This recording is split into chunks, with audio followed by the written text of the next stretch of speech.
di Satuan Anak-anak Pinggiran Kota, tempat kita ngobrol berbobot. Bersama aku Bunga Dan aku Cahya.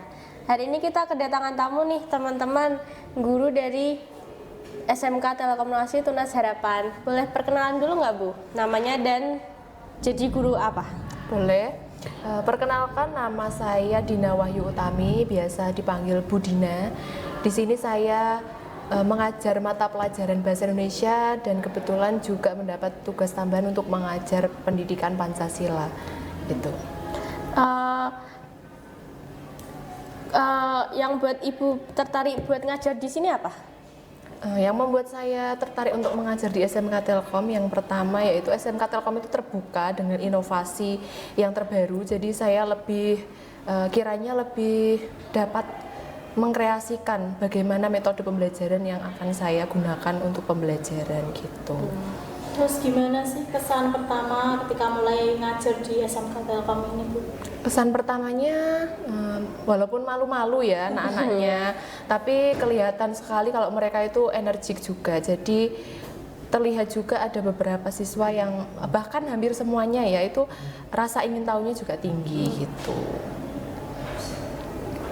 Apa tantangan terbesar Ibu saat pertama kali ngajar di sini?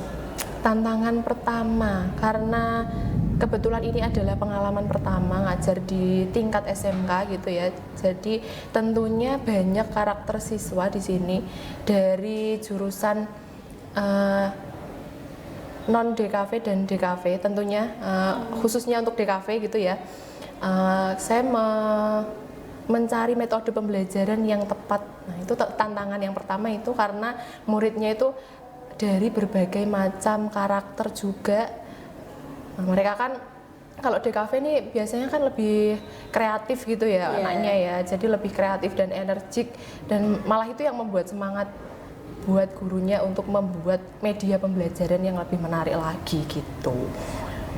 Ibu ada nggak metode kreatif atau inovasi belajar buat siswa? Yang sudah diterapkan? Iya. Nah, ya. Untuk kemarin mungkin di materi kelas 11 ya, kelas 11 karena saya baru banget nih ngajar bab 1 kelas 11 Bahasa Indonesia itu materi dari teks argumentasi ya. Teks argumentasi itu siswa diajak untuk berpikir, berpendapat. Nah, oleh karena itu saya pengen pembelajaran di SMK ini bisa lebih berfokus kepada anak. Jadi bukan guru terus yang banyak aktif gitu ya, yang tidak kebanyakan bicara, kebanyakan teori, enggak. Jadi saya lebih suka kalau siswanya langsung tahu ini relevan ke kehidupan sehari-harinya itu bagaimana. Nah, dari teks argumentasi itu saya pengen mereka bisa berpendapat mengenai isu-isu yang populer yang sedang terjadi saat ini. Misalnya karena tema dari kelas 11 itu teks argumentasinya itu temanya pangan lokal. Nah, jadi siswa saya minta untuk berpikir kritis. Kenapa sih kok anak-anak zaman sekarang itu lebih suka dengan makanan instan, makanan impor? Padahal di sini tuh banyak pangan lokal yang malah bergizi loh gitu loh. Jadi mereka juga merasakan, oh iya, mereka juga menyadari ternyata kok aku nggak suka singkong, aku nggak suka ini kenapa? Jadi saya minta berpendapat gitu. Jadi lebih membawa ke permasalahan dari kehidupan nyata ke dalam pembelajaran gitu. Menurut Ibu apa sih keunikan mengajar di SMK? Mengajar di SMK Telkom, terutama baru kali ini juga ya saya bertemu dengan anak-anak yang mungkin ekspresif sekali, kreatif sekali. Banyak anak-anak ternyata tuh yang ekspresifnya tuh bukan hanya dari pembicaraan, dari tingkah laku enggak, tapi juga dari penampilan juga itu mereka tuh ekspresif gitu loh ternyata. Ada yang ya beraneka ragam lah penampilannya gitu.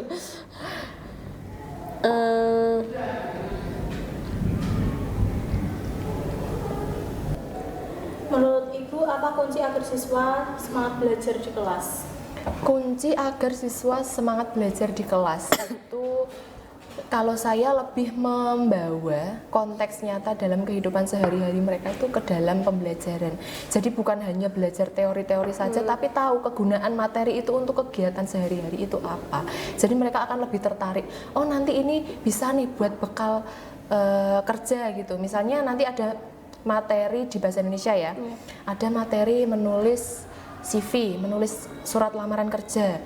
Nah, nanti saya kasih tahu juga ini sebenarnya fungsinya buat apa. Kalian bukan hanya tahu bagaimana penulisannya, tapi nanti fungsinya buat apa tuh kalian tahu. Ke kehidupan nyata setelah SMK itu kalian bisa menggunakan materi ini loh. Jadi kalian tuh harus memperhatikan. Jadi sebenarnya tanpa mereka dikasih peringatan harus diperhatikan, soalnya ini berguna buat nanti setelah kalian lulus. Nanti secara tidak langsung mereka akan memperhatikan gitu. Jadi nggak kaget ya kalau besok ada itu? Nggak kaget kalau sudah lulus SMK.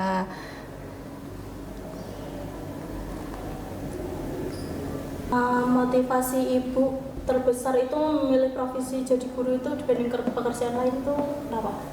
Profesi guru dibandingkan pekerjaan yang lain. Nah, mungkin yang sekarang jadi trending topik ya di TikTok atau di sosial media manapun, guru itu sedang hyping-hypingnya. Apa itu?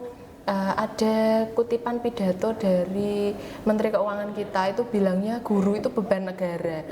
Padahal sebenarnya padahal dulu guru itu dibilang pahlawan negara. Kenapa sekarang kok dibilangnya kok guru itu beban negara? Nah, padahal tanpa guru dia juga nggak bisa jadi Menteri Keuangan juga kan sebenarnya. Nah, itu menjadi guru itu sebenarnya itu panggilan nurani dari hati. Sebenarnya dulu sebelumnya saya nggak mau jadi guru, tapi lama kelamaan karena panggilan nurani tadi ya sudah jadi rahasia umum ya kalau gaji guru itu tidak sebanyak DPR, tidak sebanyak apa, padahal mereka mungkin kerjanya lebih kelihatan gitu ya. Tapi ya itu karena panggilan nurani dari hati pengen ikut mencerdaskan anak bangsa juga, jadi ya saya putuskan saya lanjutkan jadi guru gitu. Menurut Ibu, apakah teknologi bisa sepenuhnya menggantikan metode mengajar tradisional? Teknologi menurut saya tidak sepenuhnya bisa membuat anak itu sepenuhnya paham gitu ya. Contohnya apa yang sekarang dalam konteks pembelajaran bahasa Indonesia dulu. Misalkan dalam tantangan sekarang itu kita harus belajar berdampingan dengan teknologi. Ada yang namanya AI sekarang. Anak-anak pasti delik-delikan, umpet-umpetan. Kalau dapat tugas, dapat apa pasti langsung bukanya langsung AI. Di situ ya ketergantungan ke AI-nya sangat tinggi. Padahal ketika dia ketergantungan AI, memang di sana itu banyak pengetahuan. Misalnya suruh ngerjain matematika pun bisa, suruh mengerjakan tugasmu yang lain tuh bisa. Tapi dia nggak mungkin tahu ini gimana caranya kok bisa ketemu matematika, bisa ketemu angka ini gimana. Bahasa Indonesia kok bisa nulis paragraf itu gimana, prosesnya bagaimana, kan tidak tahu. Padahal yang paling penting malah dari bahasa Indonesia itu mereka bisa menyusun bagaimana penyusunan paragraf, penyusunan kalimat yang baik dan benar itu gimana. Kalau langsung kopas-kopas dari AI ya menurut saya nggak mampu. Kalau teknologi menggantikan peran guru itu tidak bisa. Sedangkan kita guru itu belajarnya step by step. Kita belajar dulu, bikin kalimatnya dulu. Setelah kalimat bisa, nanti dilanjutkan dengan kalimat yang selanjutnya menjadi sebuah Untuk paragraf. siswa Itu SMK contoh kecilnya itu seperti ini itu. Agar lebih bersemangat dalam belajar apa? Pesan saya, tingkatkan keberanian dalam berbicara, terus kemudian tingkatkan kemampuan dalam memecahkan masalah, terus yang terakhir tingkatkan kemampuan untuk berkomunikasi dengan orang lain, karena nanti itu yang akan menjadi bekal kalian ketika lulus dari sekolah ini gitu. Dan jangan takut untuk tanya kalau salah. Kalau salah, misalnya takut salah, makanya aku nggak mau tanya. No. Itu padahal jalan menuju kesuksesan tuh malah berani salah dulu. Nanti baru tahu benernya dia tidak akan mengulangi kesalahan yang sama gitu. Harapan Ibu selama mengajar di sekolah ini ke depan apa? Harapan saya untuk kedepannya, karena kebetulan baru 1 bulan ya di sini.